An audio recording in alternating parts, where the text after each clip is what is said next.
Okay, let's go ahead and get started. Thank you first and foremost to everybody who is here. This is our session, Going Retro for Net Zero, how retrofitting housing saves embodied carbon. So thanks to the Buildings Pavilion and to the Global ABC who facilitated this and were in partnership with us to develop this session. And thanks to all of our virtual panelists. We have 3 lovely panelists online, and we have Audrey here in person, who I will introduce a little later in the session. I will say all women championing net zero. So love to see, ladies getting at the forefront of embodied carbon. So just to give you a little bit of background on, where this discussion came from in the first place and how this session was developed. So as Build Change, to give you a bit of introduction to what we do, we work on climate and disaster resilient housing. So we have been working since 2004 in over 24 countries and counting, reaching 200,000 safer houses and over 1 million people during that time. And for us, the basis of our work has primarily been around resilience against climate impacts, resilience against earthquakes, resilience against the disasters that are affecting all of our houses and our lives. But recently, we've done so much work around resilience, and we have started to look at the net zero side of things. And we have started to figure out, how can we not only contribute to greater adaptation and resilience, but how can we also contribute to achieving net zero? And so we started to look at the impacts of Build Change's projects in the embodied carbon sense around the globe. And what we noticed is that, from the offset, there's not a lot of data in the global south around embodied carbon. I myself am from the US, and in the global north, we're talking about all of these very sophisticated methods of carbon accounting, yet in the global south, we don't have that same level of data. So that to us was a problem, and that's really the genesis of where this session came from. We have been doing a lot of work around also the concept of improving vulnerable housing. So how do you retrofit structurally? How do you use, existing housing to improve upon that and reach a greater number of homeowners? So this idea was also in our minds on when we were developing this session. Not only, is there not sufficient data in the global south, but there is a growing coalition, and I'm happy to, have a lot of these folks on the session today, of folks that are really looking at retrofitting, and not just energy retrofits, but also structural retrofits, all of them combined, on how this plays into embodied carbon. And so the question for us started to emerge: could there be a carbon-related argument here? And better yet, how can we connect the findings of this study that we undertook, and which my colleague Lizzie will be presenting, and connect them with the efforts that partners have already been championing for years? How can we look at this from other perspectives? What else can we learn? And so all of these questions are ones that we are exploring today. And I think that this is a really relevant conversation at the COP, especially here at the Buildings Pavilion.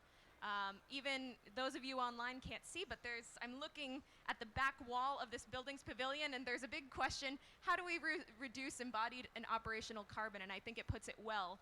Avoid, design better, build with less. That is fundamental to the approach that we have set out to do, and some of the work that we're going to be talking about today. Shift, use alternative building materials, improve, decarbonize conventional materials, adapt, consider materials impacts on operational carbon. So I think that, they have said it better than I possibly could. So taking these principles into mind as we frame our discussion today. So we are going to do a couple of things with this session. We're going to be presenting the findings of a series of case studies that were undertaken in the Global South around embodied carbon, not operational carbon. We're also going to be hosting a roundtable discussion with some fantastic leaders in the net zero space, in the building space, on how these kinds of concepts apply to their work. But to kick it off, I am going to, if my technology here works, I'm going to introduce my colleague Jimena Rico from Autodesk Latin America, who is calling in. Let's see if I can get her and her slide up here. I'm here. Do you want me to share my screen, Monica? Yes, that would be great, Jimena, if you'd like to. But I also had a little introduction that doesn't seem to be working, but that's all right. Okay. So Jimena is joining us from Autodesk. She has a long and storied history. She is originally from Colombia, and she is working on Autodesk's government affairs and policy team. She has been championing, technology and policy solutions around the built environment for years. And I would love to introduce Jimena and pass the word to her to provide some remarks. Jimena. Hi, Monica. Good morning. So just give me a second. I'm trying to do something here with my screen.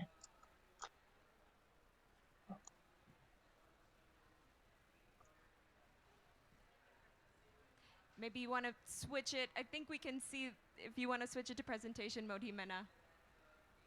Yes, just a sec.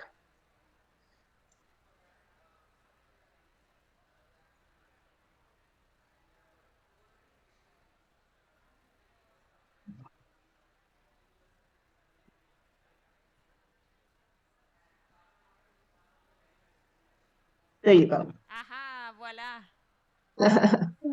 Okay, so Monica, thanks for the introduction. Thanks for having me here in this panel. So as Monica was saying, I'm Jimena. I work for Autodesk in the government affairs team. We've been partnering with Build Change for years now, supporting their mission, of improving the quality of life of people and reducing risk and life loss through the use of technology. So Autodesk technology is used to solve challenges, big and small. We do not believe in progress, in waiting for progress. We believe in making it by combining technologies, talent to find solutions to challenges we face today. In the government affairs organization, we partner with governments around the world and advocate for public policies and government actions globally that create opportunities and help solve critical public challenges in alignment with our corporate values.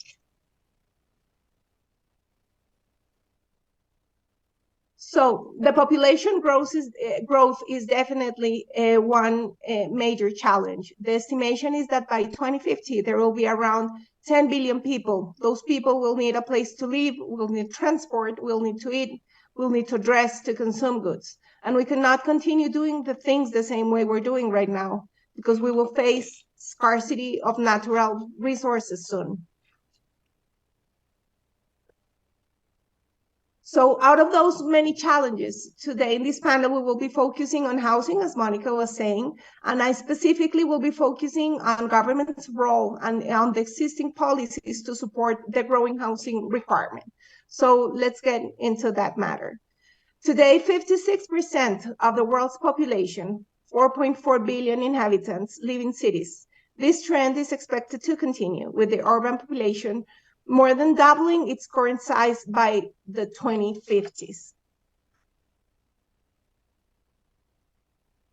According to studies from the American Institute of Architects, reusing buildings save between 50 and 75% of the embodied carbon emissions compared to constructing new buildings. These numbers suggest that the main focus for addressing housing needs should be retrofitting housing. But there are three conditions to make this path viable.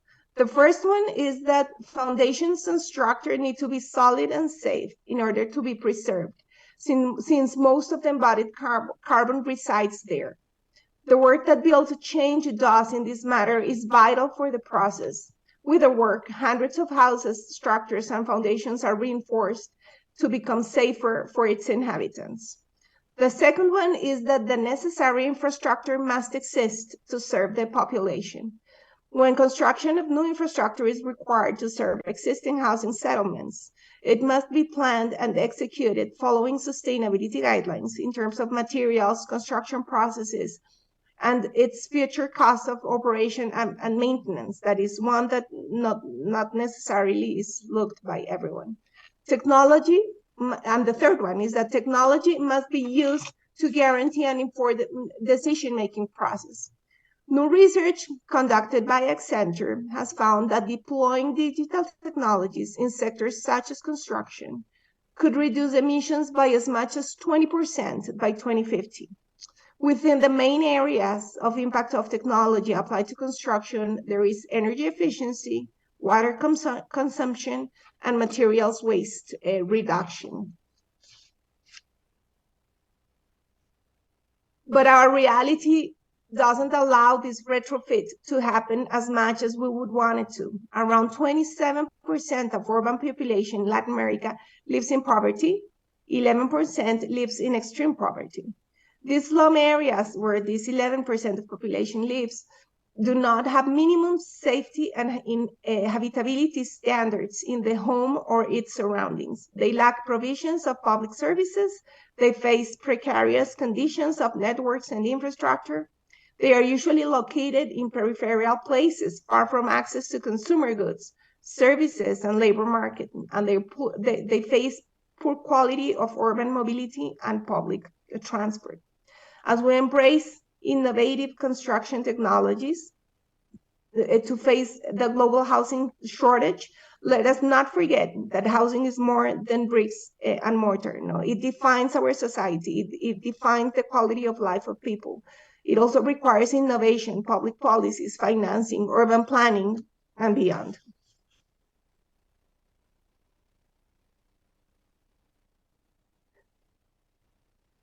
Many governments across Latin America have pursued a variety of policies with respect to improving housing quality and preventing slums, but nothing seems to be enough. Responsibility of the governments is not only of providing access to decent housing for the population, but also from guaranteeing appropriate resilient housing settlements, infrastructure services, and disaster prevention. Low-income settlements tend to be the more affected ones when natural disasters occur. Every year, no exception, we see devastating impact of earthquakes, floodings, mudslides, and hurricanes. Technology for natural disaster simulation and disaster prevention is available using 3D models and BIM methodology. It allows us to simulate floodings, earthquakes, solid mudslides, temperatures. But not all governments have been using it. No, it is available, but not all governments have been prioritizing its use to simulate the disasters and to understand how they can prevent these impact areas to be affected regularly. So now let's talk about housing policies. Across the region, governments have gradually moved from directly providing housing to mechanisms and instruments for the market to increase the supply of housing. Most of these initiatives are designed to promote the construction of new houses, not to retrofit existing ones. These figures that I'm showing right now are figures from the Urban Agenda, and they show the estimated cost of densifying the city centers, leveraging existing buildings and infrastructure versus the horizontal expansion of cities to the peripheries. If we analyze the numbers in the table, you can see that there's not only the housing per se cost considered. The cost of access to basic services is important part of this calculation. The ease of access to education, to health services, recreation, accessibility to work areas are being considered also. All these are very important factors that must be considered by governments when defining and supporting housing programs. There is extensive experience in Latin America in terms of housing policies and programs that reflect results with greater or lesser success when facing the deficit, although none of them have been able to close the gap. So we're going to go through a short analysis on some of the policies that I found more relevant, to address this topic that brings us here today. So this is Chile. Chile pioneered in the 70s the adoption of market-oriented social housing policies and the use of demand-side subsidies. Many of the countries in the region followed this approach. This approach was granted, state grants or cash supplements to enable low-income households to afford housing. Currently, the policies are based in a mixture of subsidies and financing, primarily focused on densification of the urban areas. Mexico. So starting the year 2000, Mexico reached historical figures for new housing and in turn for uninhabited housing. The country granted subsidies for houses located mostly on the outskirts of the cities, with negative impact on the quality of life of inhabitants due to the long distances they had to travel to reach their workplaces. Millions of people lost during that period of time not only their home, but the right to access a mortgage. The 2020 census counted more than 6 million uninhabited homes, 14% of the total housing stock by the moment. Currently, there are subsidies to build, expand, or improve housing in rural and urban areas with coverage that seems to be insufficient, and it's a reality in most of the countries. Now, Colombia. So in Colombia, the government is prioritizing financing programs that allow the acquisition of new homes that meet sustainability requirements. The sustainability strategy is being approached by different sectors, public and private, with high level of acceptance across all segments. Sustainability right now in terms of housing is priority for this government and for the previous one. And as you can see in the screen, there are some percentages of the different sectors of the industry that has a sustainability agenda or that has a sustainability strategy. And 95% of the people that answered that study, that census made by the government, confirmed that in the next 5 years, they will be having a sustainability agenda if they do not have one right now. Now, Argentina. In the case of this country, there is a mixture of policies that goes from government investment in urban development in most vulnerable areas, social rentals, and public-private investment. Developers who decided to invest in the construction of buildings for social income, for example, will be obtaining tax benefits for up to 60%. The country's national sustainable housing strategy with a special focus on energy efficiency, bioclimatic design, and the incorporation of renewable energies. Now, until the 1980s, Brazil has been like the reference, using direct government provision of social housing. As you remember, when we're talking about Chile, Chile was a reference because it was like promoting the market offer directly, but Brazil was mainly supported by the government. Current programs in Brazil, such as Minha Casa, Minha Vida, My House, My Life, and PAC, which is PAC Favela, vastly increased the resources and scope of intervention of social housing and slum upgrading, enabling slum upgrading policies to be implemented in an unprecedented scale. But even though, it's not being enough either. So as a conclusion of this analysis on what is existing right now and what is needed, to address the shortage of housing and to address the climate targets and to really, use retrofitting as the best strategy. So these are the conclusions, So retrofit policies need to be in place. As you remember, most of the policies that we went through are for new housing, not for retrofitting. Redensification in the city centers is necessary, is the more efficient cost strategy.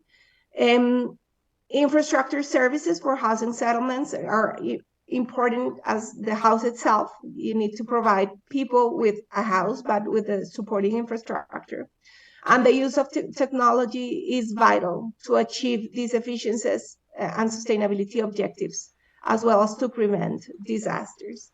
So, as Monica was saying at the beginning, we know that technology is a major part of this initiative. It needs to be used to really, impact the different targets that we have set in the industry and that we have set in this specific objective. And the importance of the role that Build Change has been doing, is it's huge. It should become, more, should gain more support from different governments, because as we were saying, in the amount of people living in houses and in areas that really need reinforcement of structures, and to guarantee that people can live there safe is massive. Thank you, Jimena.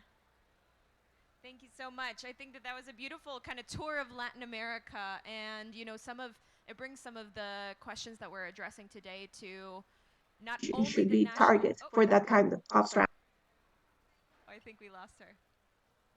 Maybe it cut out. I'm here. There she is. I was just saying thank you I'm so much, here. Jimena. That was a really lovely tour of Latin America, and it really brought to the national policy level the understanding of, how do some of these considerations come into play when we're talking about global policy and advocacy. Like, how does this fit in? So I think, drawing attention to the role of technology to also, not just, as you said, housing is not just bricks and mortars, it's people, it's the people living in them. And so that's essential to consider when we're thinking about, carbon. We often think about the data and the buildings, but this brings to the human element as well. So thank you so much. We're gonna pass along to my colleague Lizzie, who is currently sitting in New Jersey, who will present, a series of case studies. Now, I'll introduce Lizzie, and I'll just give a 10-second preview to the case studies, because she'll explain it much better than I do. So Lizzie is an expert in disaster resilient engineering. She has over 15 years of experience designing buildings for high seismic and wind regions, and with her technical leadership, Build Change has developed 7 housing standards that have been adopted or endorsed at the national level in 5 different countries. So she oversees Build Change's technical and project solutions. And I will pass to Lizzie, and I will say that, maybe up until this point, this has been a little bit of a Build Change advertisement, which it's not meant to be. Rather, I want all of this data that she's presenting to help support the work that you're doing in understanding, framing the issue, and I hope that it will be useful to bringing a lot of these considerations to the Global South. So, Lizzie, go ahead. Great. Thank you, Monica. I want to check that you can see my screen okay? Not yet. Okay. Maybe we can see Lizzie on the video.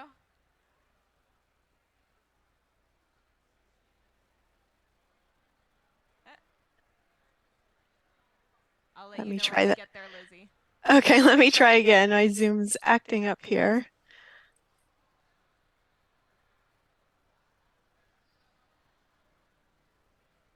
About now. We'll get there.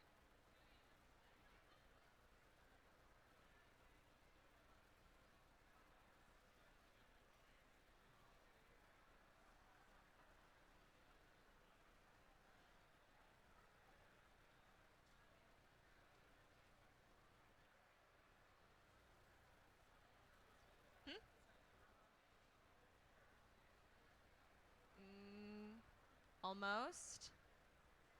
Getting ready for takeoff.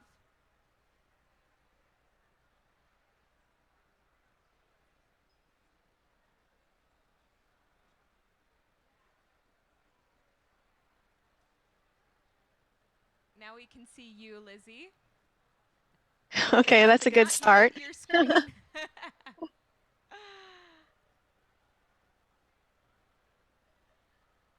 It seems to have me logged in twice, which is a bit odd. There we go. It just needs time to warm up, I think. Thanks everyone for your patience. Ah, there we are. Okay. We are in business. Great. Okay, thank you. Thanks everyone, and thanks Monica and to the Buildings Pavilion and Global ABC. I'm also so pleased to be here with Jimena. Thank you for that introduction into the topic, as well as Lori and Audrey to talk about this important topic. I'm going to share what we've been finding as we've worked through some embodied carbon case studies from our projects around the world. These are projects that first and foremost aim to improve the disaster resilience of homes. However, in many cases, much more work was done, such as habitability improvements and even expansion of new space or additions to the home. Really quickly, I know Monica already gave an introduction to Build Change, so I won't go into a lot of detail here, but Build Change is an award-winning nonprofit social innovator. We are the global leader for systems change and resilient housing, and we work to protect people and their livelihoods by preventing housing loss caused by earthquakes and climate-induced events.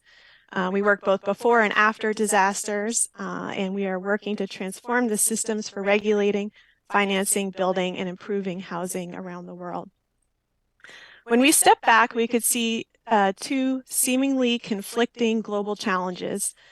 First, the urgent need for disaster and climate resilient housing to face challenges of substandard housing stocks and hazards that are being exacerbated by climate change, and particularly for already vulnerable groups. On the other hand, the second challenge is that we need to reduce emissions in the building sector, which means not just tackling operational carbon, but also embodied carbon emissions. So how do we balance these two potentially competing needs? And what we've found, as Monica mentioned, is that we can reduce emissions and improve resilience by improving housing that already exists.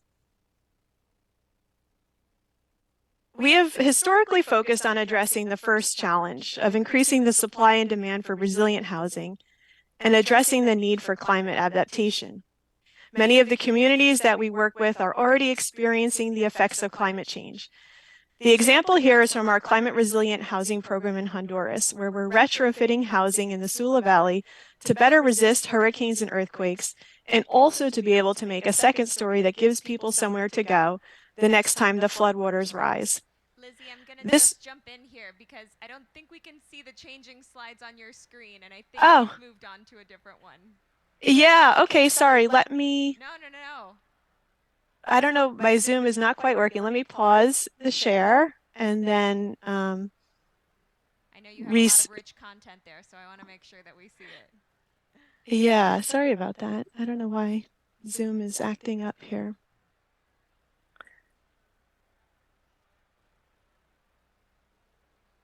Can you see a new slide? Not quite. We'll get there.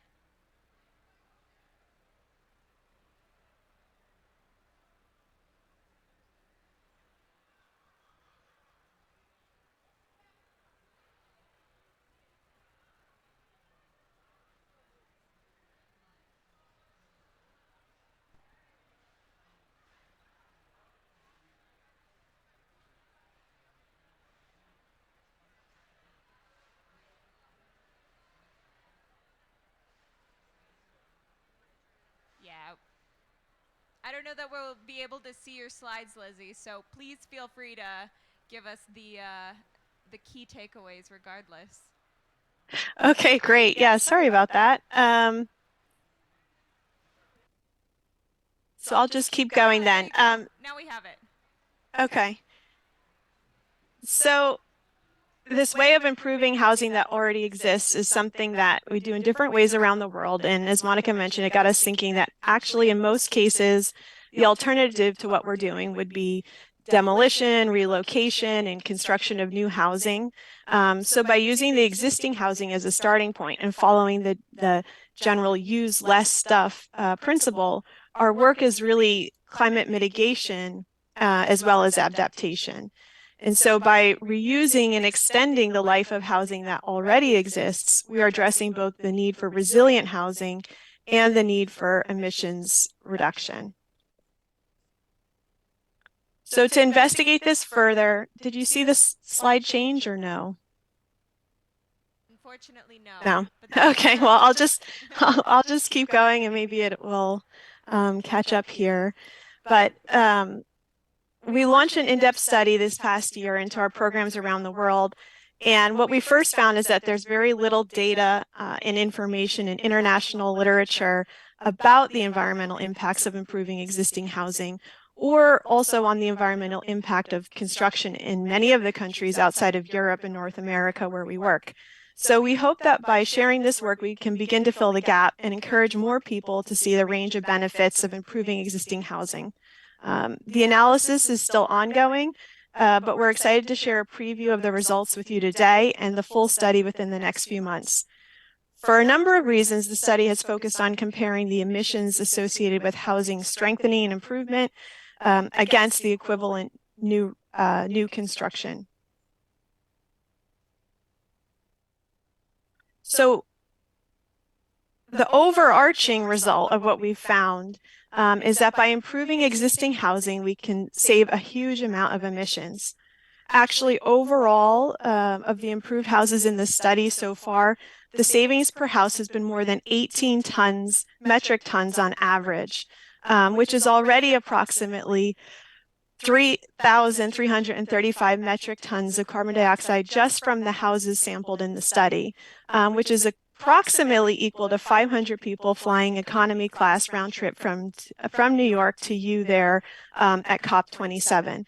And when we look at this average and we apply it to the approximately 3 billion people who will need better housing in the next decade, roughly that could be over 10 billion metric tons of embodied carbon that can be saved by improving their existing homes instead of only building new ones. So as you can see, not all housing improvement, well, you can't see, but not all housing improvement programs are equal. And what we've found is that the carbon savings can vary depending on the type of intervention, the context, and the location. And when we look at that, we can see that programs where the building is just being repaired and strengthened, these have the biggest emission savings compared to new construction, whereas programs that include expansions, typically by adding a second story to an existing one-story building, they still have significant carbon emission savings over new construction, but slightly less than those that don't include expansion.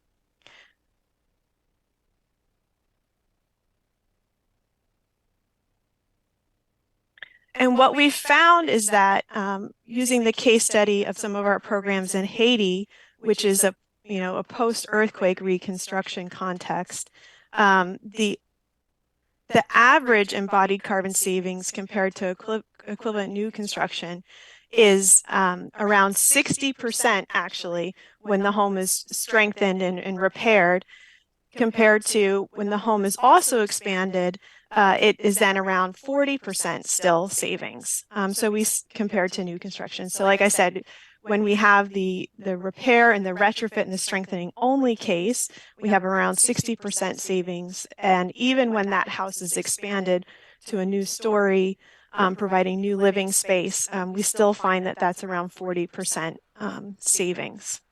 I think that's huge. Just to interrupt you for a second there, Lizzie, if some of those in the audience like me are a little bit of visual learners and they're jonesing for reiteration there, that's up to 60% of embodied carbon can be saved by retrofitting a house instead of building new resilient construction in the same location. 60%. 40% when it involves vertical expansion. So I think that's important to keep in mind in itself, and I just wanted to make sure that people were catching that point from you, Lizzie. But I'll pass the word back to you. Great, thank you. Yeah, I just tried while you were chatting. I tried. There it is. We had it for a second. We'll roll with the punches. Okay. Can you hear me now? Sorry. Yes, we can hear you. Great. Okay. So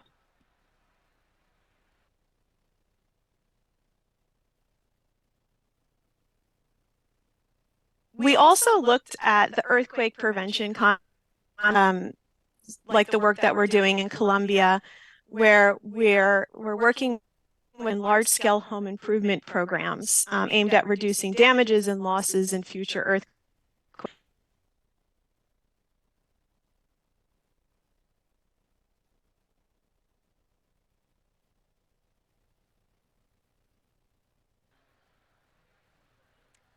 Yeah, unfortunately, it seems like we've lost Lizzie on the video feed. We'll wait for 30 seconds, but if she doesn't come back, then we can move on. I think she also kind of got to the heart of what this finding was. I think when we embarked on this study, we didn't actually know what was going to come of it. You know, we had this hypothesis, but we were open to the idea that we were going to be proven completely wrong. And here it is. There's the data right in front of us. And so I think that's really essential. And just, you know, I'll add in my 2 cents while her video is buffering, as well as, you know, other considerations of this that we found is that not only does it save embodied carbon, but it also saves costs. And a study that we published earlier this year, we found that improving existing housing on average is about 23% of the cost of new construction, which means that, you know, for the price of one new house, you can improve 4. So that is also something to keep in mind when it comes to resilient housing. And maybe there it is. Lizzie, are you still with us? Yeah, sorry about that. No, I think, you know, we're navigating many technological challenges here at COP. Great. So as I was saying, we looked at also some of our work in Colombia. And as people have not experienced a serious earthquake in living memory in Bogota, where we're working, many people have some reluctancy to invest in upgrades to their home for seismic. So to incentivize homeowners, we've also paired structural improvements with improvements for habitability and also the opportunity to add a second story.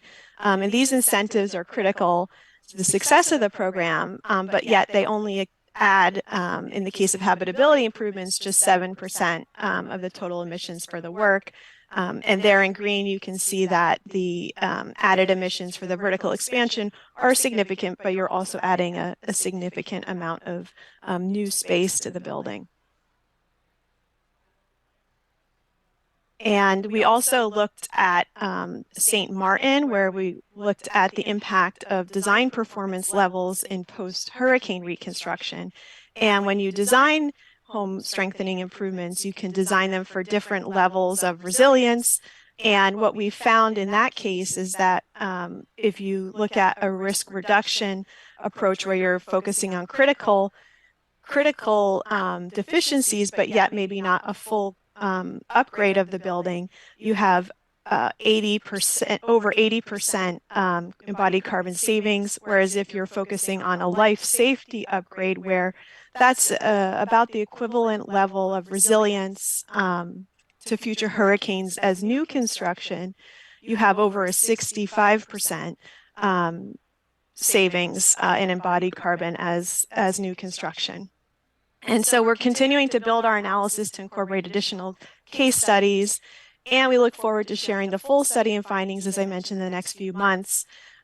Before I wrap up, I just wanted to mention some of the other benefits of improving existing housing beyond environmental. It's also much cheaper to improve existing housing. It's hard to get data on the cost of improving existing houses, though, and it's a common misconception that it's going to be expensive. And so we did a study last year of around 1,500 of our home improvement designs from 14 countries around the world about the cost of improving vulnerable housing. And the full study is available for download on our website. And what we found is that overall, on average, improving existing home costs less than a quarter of what it would cost to build an equivalent new home. I think Monica may have just been mentioning that. And further, there's a lot of other benefits, social benefits that we've found for improving existing housing. both, at the household level, at the community level, at the national level. And I'll just mention that also available on our website is our guide to resilient housing. And this goes into much more depth on these additional benefits of improving existing housing as well. So in summary, I like to say, we can balance emissions reductions with resilience improvements in the housing sector by focusing on improving existing buildings and using what already exists. There are also, significant environmental benefits to improving existing housing, even when the building needs repairs, and in strengthening is also paired with vertical expansion. So stay tuned for our upcoming publication and more information on our first of its kind international data set of emissions associated with improving existing housing. Thank you. And thanks for your patience with the Zoom issues. Thanks so much, Lizzie. And you will all have the opportunity to download the fact sheet that previews all of these findings at the end of the session, so stay tuned. In the meantime, I would love to invite our in-person speaker. Thankfully, I will no longer be the only one on stage here. Audrey Nugent. She is the Director of Global Advocacy with the World Green Building Council. She leads the advocacy and policy work collaborating with green building councils around the world to champion ambitious and innovative public solutions that drive the systemic change needed in the built environment. Online, I would also love to welcome Lori Ferris, if our technology will oblige.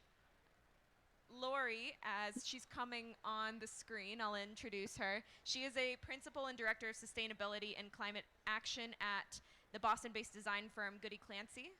So she leads architecture and preservation projects and research investigations for premier educational institutions that are renewing heritage campuses while advancing climate action goals. So this is a fantastic view of, at Build Change we do resilient housing only, but at World Green Building Council they're looking at the built environment as a whole. And at Goody Clancy, Lori is also looking at how does historical preservation play a role. So welcome, Lori, and hopefully Lizzie can also still join us online if she's still there, if her Zoom will allow. But first, I'd love to turn to Audrey and just hear a little bit about what you're doing around embodied carbon in the built environment, some of the stuff that World Green Building Council has been working on.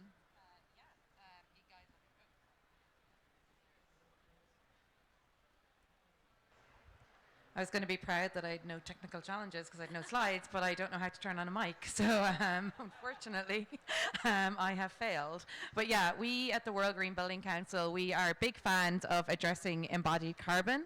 When I started at the World Green Building Council 6 or 7 years ago now, we were doing a lot of advocacy towards the European Commission that they needed to start looking at, not just the operational performance of your building, but also looking at the embodied. Because once you start, decreasing the operation performance of the building, the share of embodied, that only begins to increase. So we started planting that seed. And then I think it was 4 years ago, my colleague, who's actually here, Victoria, authored with her team a report called Bringing Embodied Up Front. And that was all about how do you address embodied carbon and what are the action that stakeholders across the value chain need to take. And I really think that was a bit of a tipping point in terms of the conversation on embodied carbon. We really started to see people really taking action and moving forward and really beginning to address this in a cohesive way. And it wasn't just us talking about it alone. It really brought the whole community together behind that, which I think is very encouraging.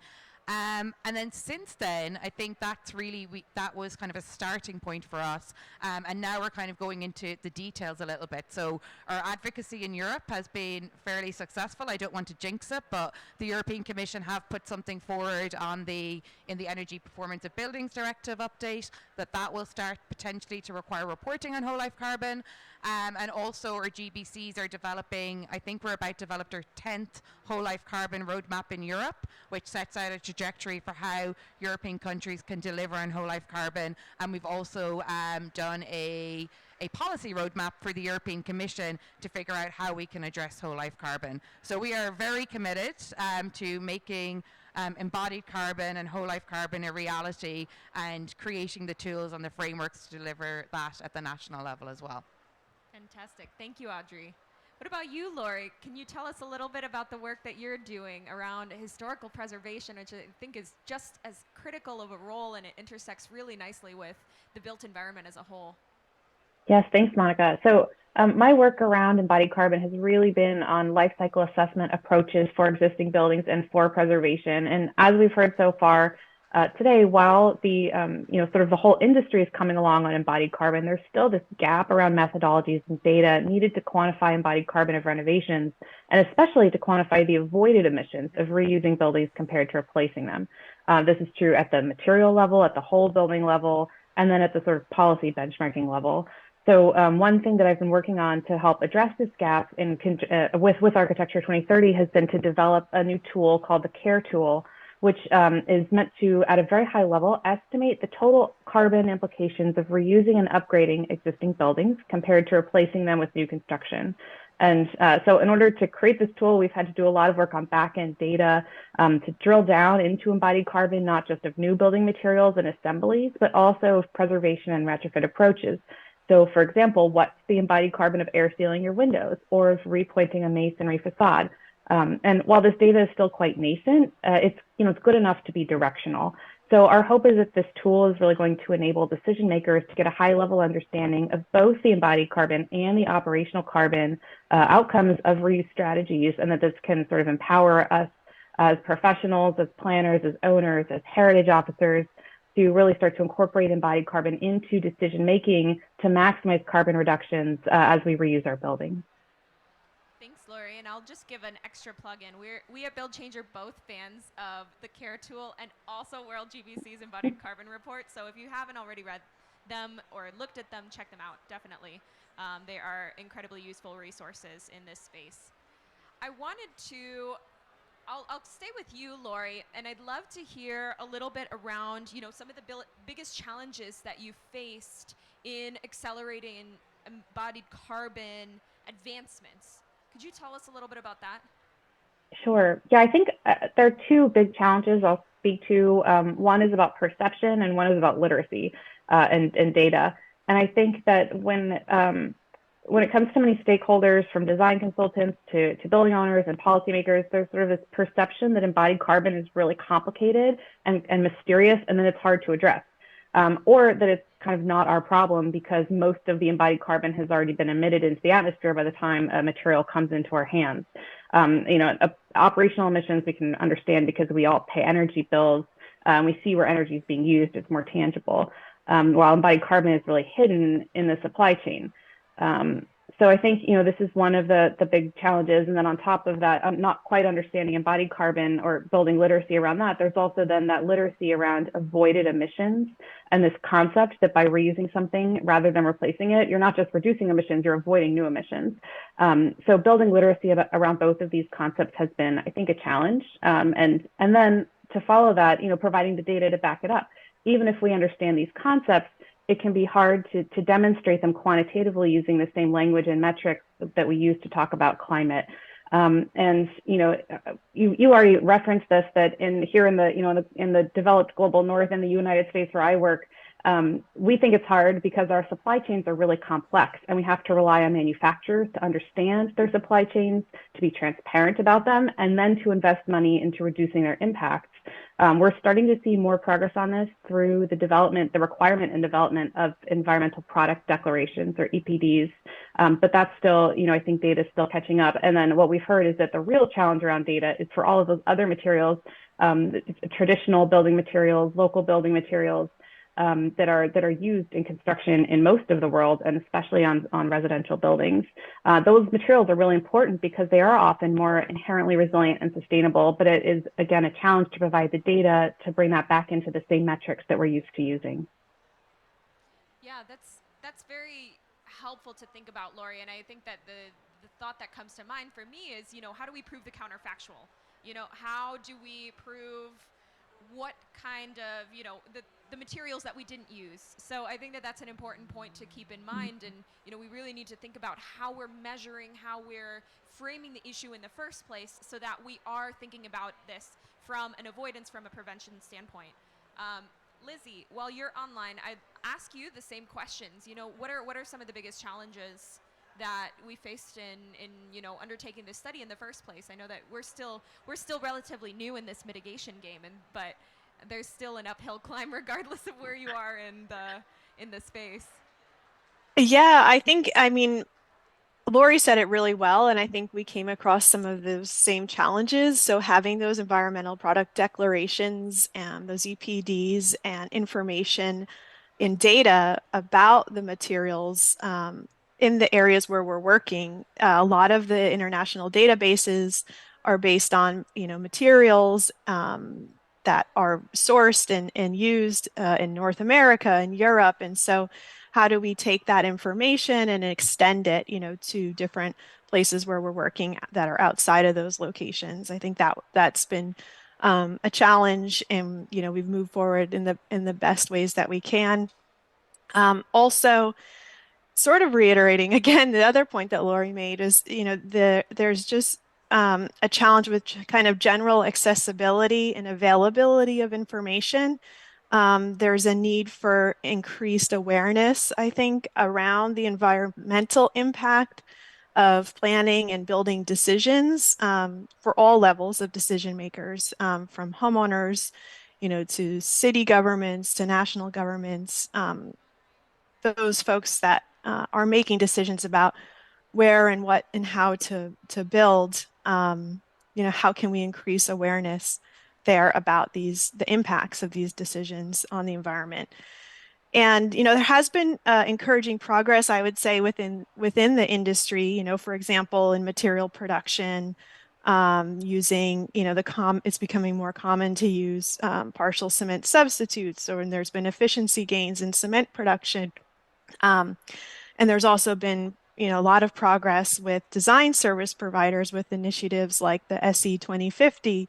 And I just would like to see, I think, that progress being more universally accessible across different stakeholders, across different parts of the world, and kind of just more widely available and advanced. Thanks, Lizzie. Audrey, I'll pose a similar but slightly tweaked question to you, advocacy director to advocacy director. It just so happens that the two of us happen to be the ones in person. So, what are some of the challenges that you're facing? And then, in addition to that, what are some of the changes that you're advocating for, that you still want to see, that you're pushing for in this space? I mean, we're still very. I don't know if that's working. We're still very much focused on, the European side of things at the moment. Just getting that into the European legislation, it looks like it might happen. So just really, really pushing for that. I think in terms of the challenges then, what that means is we need to be getting, we need to be demonstrating that, countries are ready for this, that industry is ready for this, because when you're a policymaker and you're looking at developing these policies, you need to have a sort of confidence that the market is ready. So that for us is bringing together our GBCs, bringing our industry partners forward and saying the market is ready. They're waiting for this signal for you, so please kind of implement it. So that's one aspect of it. And then I'm kind of talking from a Europe lens, and I'll talk a moment about how excited I am about what you guys have been doing. But the other side of that is some countries in Europe, and I'm sure this is the same everywhere else, if they're regulating their emissions, it's on the production side, but they might be importing the carbon from elsewhere. So actually, do they actually really care about the embodied carbon from a legislative perspective? So trying to get, some countries to care about that and to implement the regulation on whole life carbon, that's a bit of an uphill struggle in some places too. So I think that's really concerning. And then when you look outside of Europe, I think it's amazing that you guys have this data, because the data challenge is still a huge challenge in Europe. It's massive. That is what I spent a lot of my time talking about. How do we collect the data so that you can get benchmarks, so that you can get targets? So we need to be collecting that outside of Europe as well. So I think it's really great that you guys have these data points that you can back up and bring to policymakers, because that's so important. If you don't have that, it's really hard to get their attention, which I'm sure you are aware of. Yes, definitely. So I'm looking at the time, and our hour has absolutely flown by. I know. So I will pass to, you know, I'll throw in a kind of a question here for those of you online, and also for Audrey, is, you know, what's the one big takeaway that you want people to walk away from the session? What's the message that you want to convey? I'll start with Lizzie.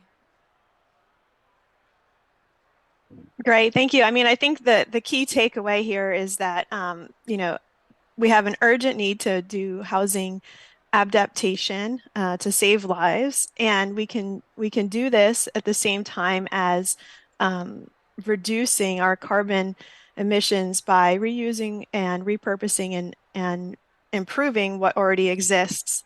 And we can do this at the same time as continuing to innovate and shift markets over time. But it's important to work now and not leave people behind. Fantastic. Lori, I'll pass it to you. All right. Yeah, I think my takeaway is that building reuse is climate action. We need a culture shift to value the tremendous climate action and climate justice potential embedded within the existing built environment, rather than thinking of it as a liability, and that we can really take lessons from these traditional and vernacular building approaches to really think about how we can better utilize local materials, technologies, and approaches to habitation that are responsive to local climates, local knowledge, and to develop really truly resilient models, both environmentally and culturally, towards a low carbon built environment. Thanks, Lori. Yeah, that's a fantastic point. Jimena, I see you online. I'd love to get your key takeaway as well. Thank you, Monica. Well, I think that my key takeaway coming from the industry that I work in is that technology is a must to really achieve the use of technology is a must to really achieve, the targets, to document, to analyze, to make smart decisions. It is available. It is, it is there. And on the other hand, is that we need to continue encouraging policymakers to focus on policy with regards retrofit on housing, because right now it's not been a priority in the majority of the countries. Yeah, definitely. Audrey? Yeah, I think just echoing what has been said, and just the importance, you can sort of respect the local context and the local culture, and actually preserve the embodied carbon. And I think that, and also increase resilience, like that, it's a bit of a no-brainer. So I think, why not do it, basically. Definitely. So these are fantastic contributions. I cannot believe that we have spent an hour here. It has felt like 15 minutes, at least to me. But I will ask our very helpful IT support to put up the slide so that you can download the fact sheet. Maybe. Let's see. The slide? Thank you so much. And in the meantime, I wanted to say a sincere thank you to Audrey from World Green Building Council, from Lori from Goody Clancy, Jimena from Autodesk, and my own colleague Lizzie Collins for joining and for really pushing forth the agenda along embodied carbon.